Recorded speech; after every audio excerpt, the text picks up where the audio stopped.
Saudações rubro-negras flageniais! O que Tite, Braz e Landim merecem? A Convenção de Genebra proíbe! Mas antes de tudo, deixe seu like, se inscreva no canal, seja um flagenial, acione o sininho da notificação e fique sabendo de tudo, mais querido, mais amado, mais idolatrado Flamengo! Sem mais delongas, vamos à informação. Eliminação patética foi conquistada, unindo um técnico ultrapassado e uma diretoria amadora a um time que parecia já ter entrado morto em campo. Crédito Mundo Rubro-Negro por João Luiz Júnior.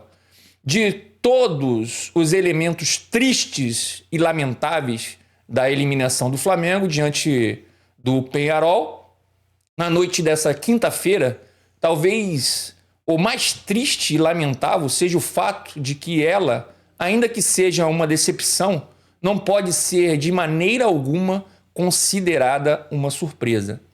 O time que não criava terminou um jogo de vida ou morte com vou falar de novo aqui, galera, 2 chutes no gol.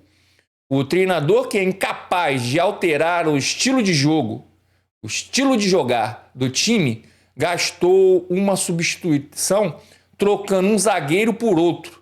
A diretoria, cuja grande realização em 2023 foi morder a virilha de um torcedor, né?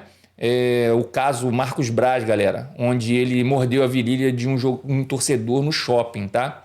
Caminha para terminar 2024 com ainda menos resultados, já que até agora nem mesmo uma virilha parece ter sido mordida.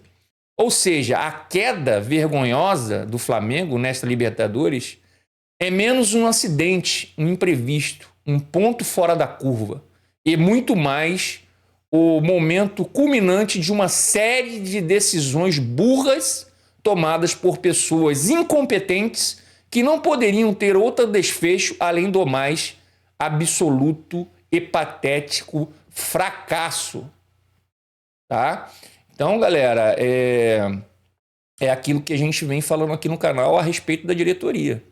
Diretoria de futebol é uma vergonha, né? Ela só nos faz passar vergonha e só nos faz questionar toda uma estrutura que é feita no Flamengo.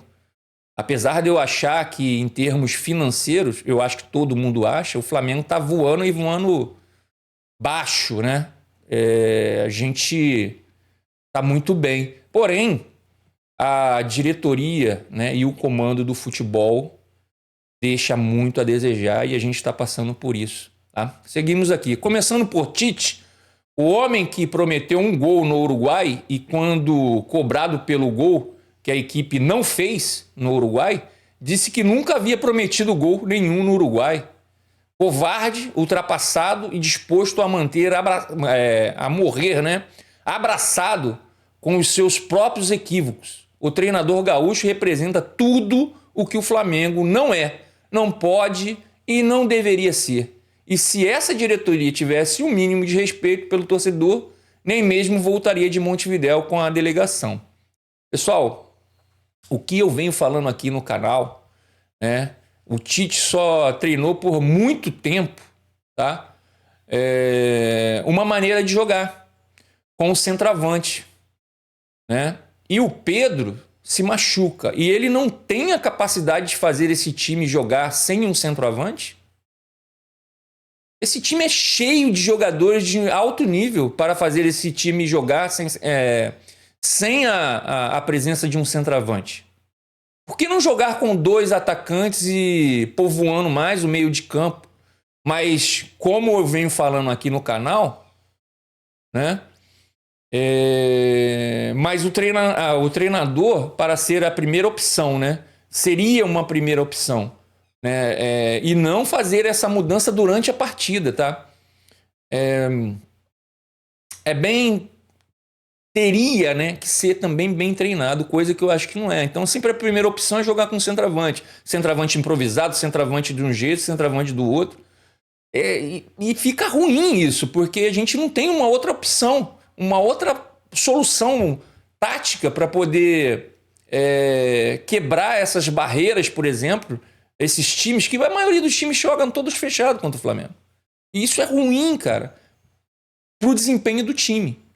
Então, e ele não consegue. Infelizmente, o Tite não consegue, não conseguiu, nesse período de um ano, fazer com que isso fosse feito. O Flamengo deveria jogar pelo menos de três maneiras diferentes. Jogar com 3 atacantes, como ele gosta de jogar, né, o centroavante no meio. Jogar com 3 atacantes, com um meia fazendo, né, essa função. Jogar com 2 atacantes, jogar com 1 atacante só.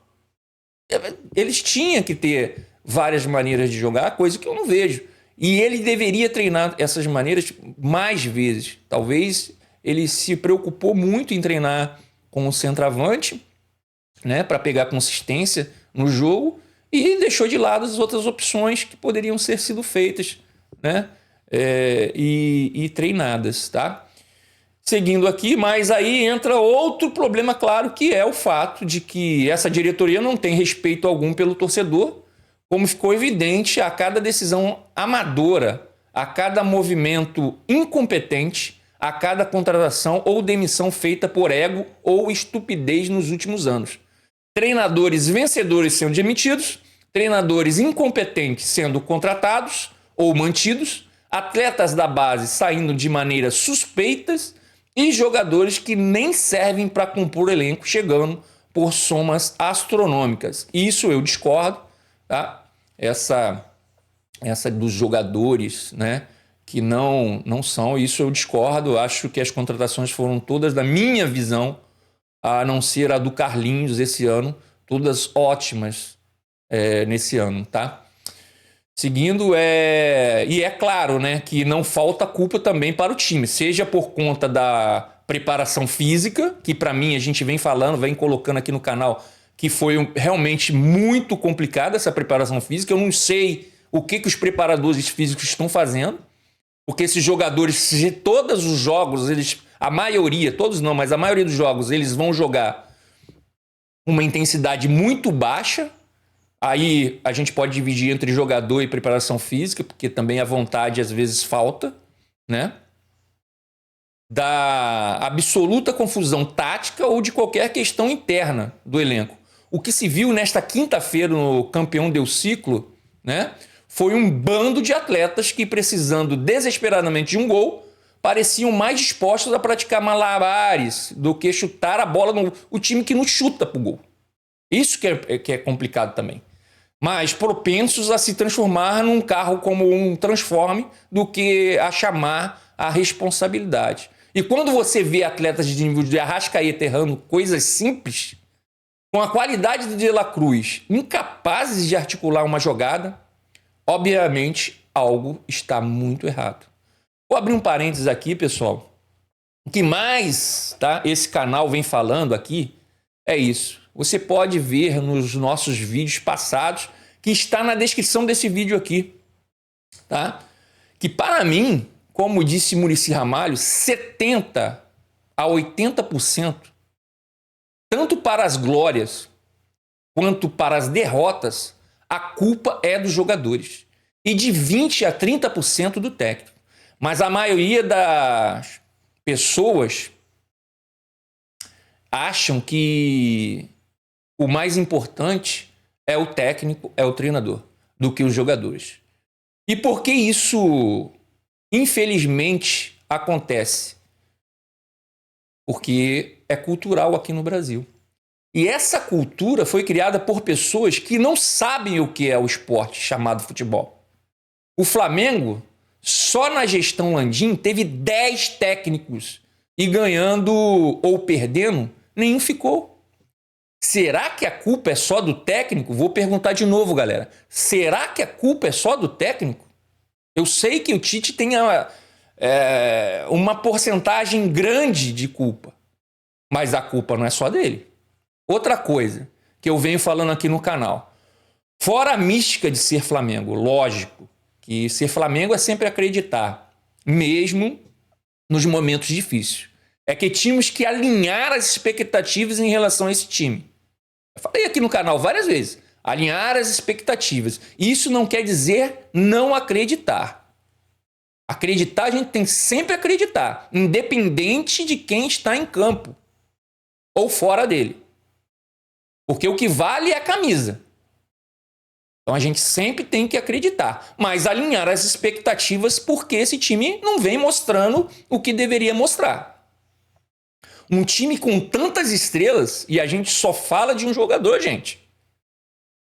A gente só fala, tem um monte de estrela, tem um monte de jogadores de nível altíssimo e a gente só fala de um jogador. Acaba as partidas, de quem que a gente fala? De quem os comentaristas vivem falando? Do Gerson. O Gerson é que corre. O Gerson acaba a partida exausto. É o Gerson que o Flamengo, que é Flamengo. Então assim, e ele tem todo o merecimento, eu não estou questionando o merecimento do Gerson, não. Só que tem um problema, meus seguidores, que eu venho aqui agradecer novamente, a gente está crescendo, está vindo numa crescente muito legal no canal, então eu agradeço a todos vocês. Só tem uma coisa que está errada nesse negócio de elogiar os Gerson. Tá? Então não dá para jogar futebol, o que não dá, entendeu? E esse é o questionamento, é que a gente precisa, tá, de 11 jogadores para jogar futebol. A gente não pode jogar futebol com um jogador só. E a gente vem aqui, em todo final de jogo, falando do Gerson, que o Gerson é isso, que o Gerson é aquilo, que o Gerson é aquilo outro. E ele é o único jogador que a gente tem. Mas só que para jogar futebol a gente precisa de 11 jogadores. Lamentável, patético e preocupante. Em relação ao Tite, não vou fugir de se posicionar, não. A diretoria tem que avaliar em uma conversa, porque pela conversa a gente consegue identificar isso, porque na entrevista coletiva ele estava mal, e estava muito mal. Eu não sei, ele estava muito abatido. Eu não sei se ele vai ter essa predisposição de dar a volta por cima. A diretoria tem que avaliar nessa conversa e se ele ainda não pode fazer o que ele ainda não fez em um ano, virar a chave e partir para as conquistas. Eu acho que não dá mais e deveríamos mudar. Na minha opinião, e olha que eu venho aqui, eu não venho defendendo ele não, mas eu venho ponderando isso. Tá? Mas agora chegou o momento que ele não consegue. Ele não consegue fazer esse time jogar. Ele não está conseguindo, não sei por quê. Agora, é 20 a 30%, meus queridos. 70 a 80% é jogador. Então não adianta tirar o Tite e não mudar nada. Porque a gente vai ficar na mesma como os outros anos. Troca o treinador, mas não troca profundamente o elenco. Ou põe esses caras no banco e coloca os outros para jogar. Só ficar no acredito que esses jogadores podem fazer é outra coisa que a gente vem falando aqui depois dos jogos. Ah, mas esse time pode jogar, esse time pode fazer isso. Esses jogadores são excelentes. Só que não vem, põe os moleques para jogar então, cara. Põe os moleques, porque os moleques fizeram melhor, muito melhor, contra o Grêmio do que nas duas partidas que esses ditos titulares fizeram contra o Peñarol. Tá? É aquilo que eu falo, não é só o técnico. Devemos fazer uma avaliação profunda também no elenco. Nos medalhões, que há muito tempo não estão valendo o custo e benefício. Se paga uma fortuna por esses jogadores e o retorno técnico é pior que o retorno técnico, por exemplo, dos jogadores do Peñarol. Estou falando alguma mentira aqui? Aí o que você tem é mais um ano que poderia ser de glórias, que tinha tudo para ser de vitórias, sendo precocemente jogado no lixo. Se a Libertadores já foi para o espaço e o título brasileiro não só parece fora do alcance, como até mesmo o G4 pode estar correndo perigo, agora a última esperança de alguma felicidade está depositada na Copa do Brasil. Uma conquista que, obviamente, parece improvável com o Flamengo, que não consegue nem chutar uma bola na direção do gol. Então, se não podemos, por questões jurídicas e de direitos humanos, apenas retirar Marcos Braz e Landim no comando rubro-negro, que possamos ao menos comemorar a demissão do Adenor Bach, né? O famigerado Tite, porque talvez seja tarde demais para o brasileiro, talvez seja tarde demais para a Copa do Brasil, mas nunca é tarde demais para voltar a dar ao flamenguista ao menos um mínimo de esperança que as coisas podem melhorar. No ano que prometia tanto, isso é realmente menos do que o mínimo, tá? Vou abrir um parênteses de novo aqui. Ser Flamengo também é acreditar mesmo que seja difícil, que as coisas podem melhorar e que sempre tem o próximo jogo, o próximo campeonato. É isso que eu tenho que falar para vocês. Desculpa aí, mas a gente está muito abatido. Ontem eu realmente nem fiz vídeo, porque eu tiro o chapéu aí para os meus amigos, né, que tem canal, que conseguiram. Eu não consegui. Eu só consegui falar sobre isso, e isso é uma coisa que eu, na derrota, e quando são derrotas, não teve derrota, né, que foi um empate, mas quando são jogos assim, eu não consigo nem olhar notícia. Essa que é a verdade. E quanto menos fazer notícia. Mas eu agradeço vocês, meus seguidores, meus amigos flamenguistas, tá? Que mesmo discordando, estão aqui junto e assistindo os nossos vídeos. Bem, vamos ficando por aqui, tá? Obrigado por flamengar comigo, e lembre, o único rubro-negro que existe é o Flamengo, o resto é tudo vermelho e preto.